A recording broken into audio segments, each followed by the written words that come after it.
Palm Sunday, the start of Holy Week, immediately conjures up for me the crowd scene of what that first journey must have been like.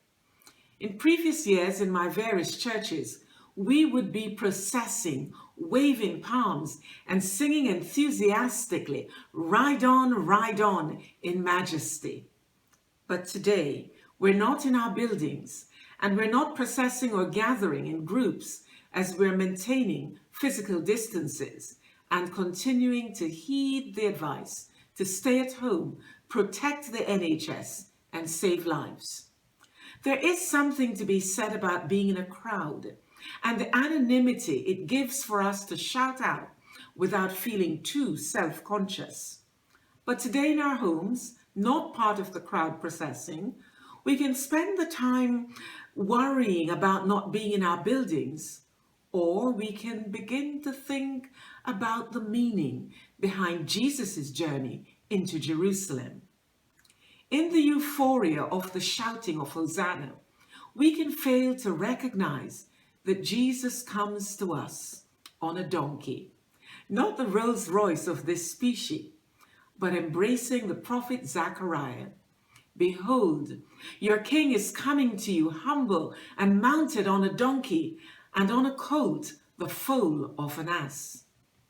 Right at the heart of this so-called triumphant journey into Jerusalem is the theme of humility. We find ourselves in a world with competing aspirations verging on the brink of nationalism.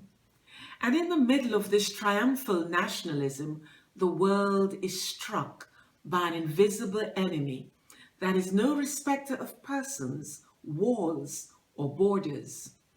We are reminded that no man is an island and that we're interconnected. If this is going to make sense for us going forward, then we need to approach each other with humility. The kind of humility that will enable us to begin to truly trust one another.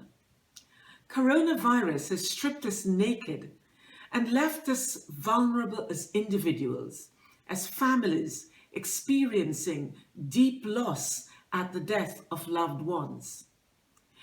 In the words of the hymn, ride on in majesty, in lowly pomp, ride on to die. We're left in no doubt. This is a sacrificial journey, a journey of humility. This year, in the silence of our homes, we're forced to see this journey for what it is. Not one full of false pride, of bragging and boasting about mine being better or bigger than yours, but a journey of humility, trust, and hope for all that is yet to come and all that will be, together in prayer and in a spirit of generosity.